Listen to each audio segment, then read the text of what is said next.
It all started with the name. We wrote down a list of names, and Atari was the third on the list. And I looked at it and I said, it's okay. That developed into a legacy. Well, when you think about video games, Atari is the word.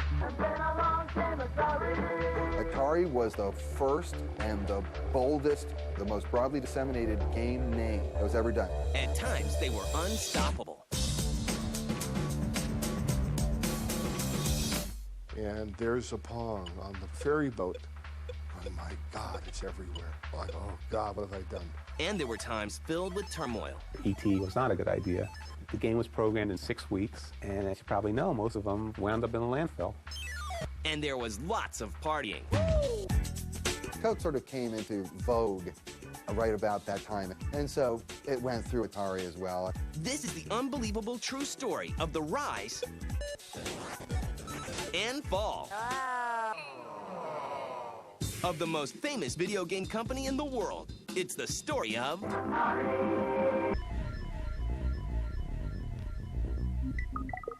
In the late 60s, an unknown industry begins to evolve. Engineer Ralph Baer receives the first video game patent for his version of video table tennis and develops the first home video gaming system, the Brown Box. Ralph Baer started peddling his game in around 1970. Couldn't find a buyer. Went to RCA, went to Zenith, and it took a few years before Magnavox picked it up. Baer signs a contract with Magnavox, and the system is renamed the Odyssey. Magnavox and Sanders, which was the company that Ralph Baer worked for, were showing off the game, their new product. This is in January 1972. And Nolan Bushnell went to see this product, and he signed the guest book that he was there, and he saw the Magnavox Odyssey, and he wasn't impressed with it. Nolan Bushnell, a University of Utah graduate and engineer, moves out to California and hooks up with friend Ted Dabney. And if you're going to be an electrical engineer, and it's the late 60s, early 70s, you're going to be in Silicon Valley, in the center of the action. And with $250 from a savings account, they form their first company. It's called Syzygy. Syzygy. No one could pronounce it. In 1971, technology isn't exactly peaking. One of the first uses of the computer video screen, somebody programmed a game called Space War. But Syzygy still manages to develop their very first coin-operated video game called Computer Space.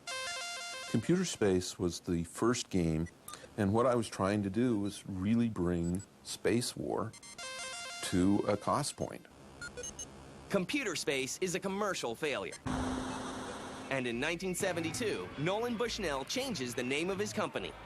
We wrote down a list of names, and I remember that Atari was the third on the list. And I looked at it and I said, well, it's okay. Atari starts development on their second video game, one with a very simple concept. As we know, Computer Space did not do well. It was too complex for people at that time. So he wanted to come out with a simpler game. So he challenged me to do a ping pong game. I told him I wanted to go. A very simple, one moving spot, like the Magnavox Odyssey. I suspect he'd seen the Magnavox Odyssey, knew it wasn't a very good game the way Magnavox had it done, but nothing could be simpler. And what can be more simpler than a ball bouncing and two paddles hitting it?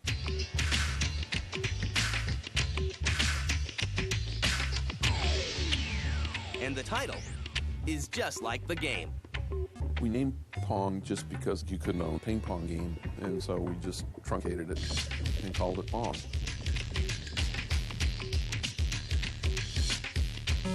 Well, Nolan, let's put it in the box. And we put it with a coin mech on the side of the box, very simple. I went to Walgreens, got a black and white TV, made a monitor out of it, and put it in the Andy Cap's Tavern, one of our locations, over the weekend to see what would happen. And the rest is history. It took off. But before Atari can begin celebrating, they're slapped with a lawsuit. Magnavox went around showing this toy before they put it on the market in very closed sessions.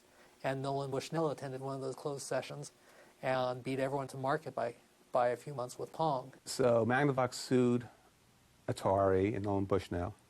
And they proved that Nolan Bushnell was at this meeting in Burlingame, California, and he did sign his book and his guest book, and he did see a video game of table tennis before it came out. So they settled out of court. And what they settled for, I think, was Atari got the rights to video games for $100,000. That was it. And then they made a killing after that. Pong becomes a nationwide phenomenon. Soon after, Ted Dabney decides to move on and sells his share of the company to Bushnell. Although copycats are popping up everywhere, by the end of 1972, Atari still reports earnings of $3.2 million, thanks to the success of Pong. And Nolan Bushnell moves forward with another idea. But then it came time to do consumer Pong.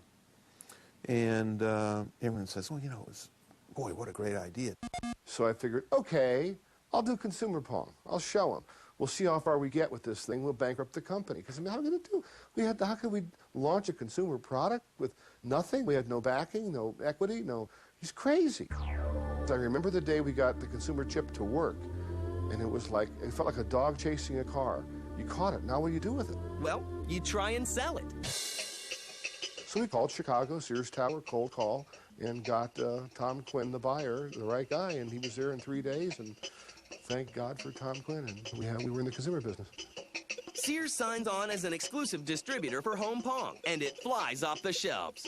Atari reaches $40 million in sales, $3 million in profits, and Pong is out of control, selling more than 150,000 units. Atari owns the video game industry with their home version of Pong, but competition, wild parties, and Bushnell's departure will soon become a major part of this company's history. With Atari's release of the home version of Pong, the young company is making millions and having a blast while doing so. We had this camaraderie that it was us young guys, and remember, this was just after the 60s, so the age of Aquarius, don't trust anyone over 30. People came to work whenever they wanted, and they picked what topic they were going to do games on. People would sit around, literally get stoned, and start brainstorming ideas for games and things like that. It was very much a part of the creative process. So they pretty much were doing what they wanted, okay? And it worked because these games were labors of love for a lot of the programmers. MRB was a marijuana review board, and that was like our open code for, okay, let's go get high. It was also a time where we didn't worry that much about legal liability, getting drunk and going home and, almost everybody went home with everybody else. Sexual harassment or things like that wasn't an issue. As time went on and as more and more money came into the environment, the class and quality of the drugs tended to increase substantially. Coke sort of came into vogue right about that time anyway, and so it went through Atari as well. Experiencing a cash flow problem for the upcoming Christmas season, Nolan sells Atari to Warner Communications in 1976 for $28 million. Yeah, a lot of people don't realize that when you have a successful company, that a growing company actually consumes cash. You can very seldom throw off cash fast enough to grow as fast as you want to. So it was either take the company public or sell it to somebody with really deep pockets. When Warner bought us in late 1976, I couldn't believe it, and all of a sudden there was real money in the bank. Wow, this actually did work. But now that Atari has sold its soul to Warner, things inside the company begin to drastically change. When Warner Communications took over, all of a sudden it became this big corporation.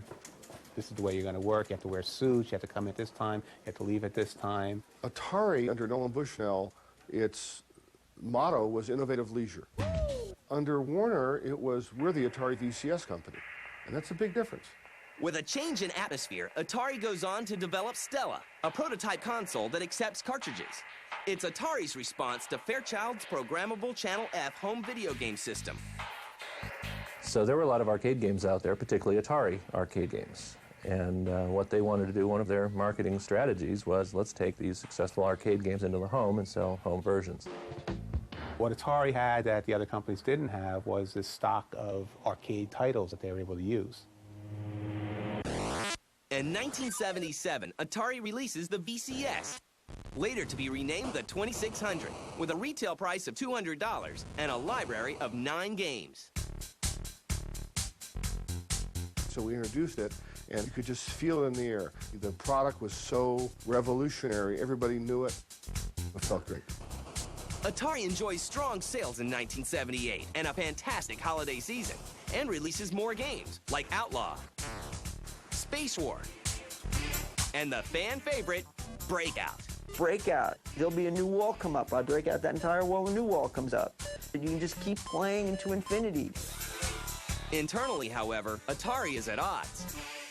And the man that formed the company decides to leave.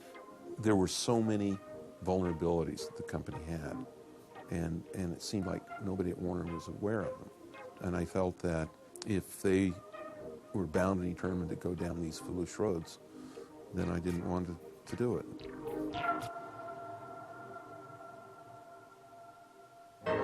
New CEO Ray Kassar moves in, but not with open arms. Meanwhile, several programmers are getting fed up with the lack of credit for their games and the management of Mr. Kassar. When we asked for credit for it, we were turned down pretty flatly. In fact, we were told that we were no important to that process than the person on the assembly line who put them together. You had several companies that were willing to give credit for the games, and better still, they were willing to pay royalties on the games. Guys like David Crane and Al Miller, who were creating games and they were selling millions of copies, and they were collecting the salary, and they couldn't even get their names on the games. So 4 guys make a decision that will change the video game industry forever. There were 4 of us at Atari who worked together. We went to lunch together. We were just a little group of 4 guys. We just sitting at lunch one day said, you know, we could do this. Why don't we design our video games and market them ourselves? And it wasn't all that easy, of course, but thus Activision was born. This is Pitfall, the smash hit video game by Activision. Activision becomes the first third-party software developer for the 2600 and releases such hits as Pitfall and Fishing Derby. Get it before they're all gone. Pitfall, designed by David Crane. Atari goes on to release 2 more great games for the 2600, Space Invaders and Asteroids. Atari licensed Space Invaders from Taito in 1980 for the VCS. And this was the first game ever to be licensed from another company. And that was just a huge hit for Atari. That's what basically sold the VCS. Then, of course, Asteroids, that was probably their second big hit, again, based on the arcade game. When it comes to space games, nobody compares to Atari. By 1982, the video game industry becomes a horse race between the 2600, Intellivision, and Coleco. You'll see amazing graphics, like this. Atari releases Pac-Man Home video game. and E.T. for the VCS, 2 incredibly hyped games, which are critical flops as well as commercial failures. The video game that lets you help E.T. get home. E.T. was not a good idea. And it got to the point where Atari's attitude was, we put anything out, it's going to sell. Great, send I don't know how many $1 million to Spielberg for the name. What? And, you know, and now we had to go make a title out of it. The game was programmed in 6 weeks. Atari had lost a lot of the skills and the people. All the really good guys were over at Activision. Somehow that cartridge got built. It just didn't play well. They manufactured more copies of E.T. than there were Atari 2600s in existence. Not a good idea. And as you probably know, most of them wound up in a landfill. Pac-Man is probably considered one of the worst games of all time. E.T., no disrespect to Howard Warsaw who developed them, but they were terrible games. Atari, needing cash, re-releases the 2600, but the masses aren't buying it. With a string of bad decisions, Atari finds itself in a tailspin. Al Alcorn is gone, and stock in Warner drops 33%. The whole ambience of Atari changed, and very rapidly. I mean, they began selling off divisions, their computers didn't sell. But things at Atari are only getting worse. I didn't know. Ms. Pac-Man? This Ms. plays only on the Atari 5200 Super System. And now... In 1982, Atari introduces the 5200 to the gaming public. Now you're talking. And it bombs. Atari came out with the 5200, which was really developed as a competition for the Intellivision. Look at Atari basketball. And in television. I think in television plays much more like real basketball. If you think ColecoVision plays all Atari cartridges... By the time it was released, it was competition for the ColecoVision. And we bring the arcade experience home. But I think the ColecoVision games were better. They looked truer to the real games. Of course, when the 2600's lifespan ran out and they had to go to the 5200, the American consumer went, wait a minute, I've had the same record player for 25 years. I've had the same television set for 25 years. Why are you suddenly telling me now that after like 4 years, 5 years, I've got to trade in this game system for a whole new game system? It was a very difficult concept to get across. Christmas '83 sees a glut of inferior games, and 600 Atari employees are laid off. But the scrappy company's not giving up just yet. In 1984, they announced the release of the 7800 and promised more 2600 games with improved graphics and sound. Unfortunately, the improved 2600 games are never released, and Atari ends up selling their home video game division to former Commodore CEO Jack Tramiel. Jack Tramiel, actually, he ruined Atari. He wanted to make Atari a computer company, no more games. The 7800 was announced but never released. The warehouses were full of them, but he wanted nothing to do with them. Atari, power without the price. In 1985, Nintendo shows up, and Atari misses a huge opportunity. When Nintendo came out with the NES, they were afraid of Atari, because Atari had global dominance. Atari meant video games at the time. So they approached Atari to give Atari the rights to the NES outside Japan. Atari didn't take it. Then Nintendo took over. So Atari decides, well, we have all this warehouse full of 2600s, 7800s, let's sell them. Discover a world beyond your wildest dreams. So their heart really wasn't into games. They just had the games, let's try to make some money on it. The release of the 7800 is sloppy. Few stores carry it, and the system fails. In 1988, Atari makes a shocking decision and rehires Bushnell with hopes that using his name will increase sales. Well, you know, remember, I was just a consultant. I just did a couple of projects for him, and I had a creative team. And in some ways, Atari was so over at the time, you know, in terms of being on the cutting edge, that it was nostalgic, but it was not rewarding. I like Link. The screen is bigger. I like Link. More can play at the same time. In 1989, Atari goes head-to-head with Nintendo once again and releases the Lynx, their first portable video game system, against Nintendo's Game Boy. I like Game Boy. The Lynx is more expensive and heavier. And Nintendo ends up the holiday winner.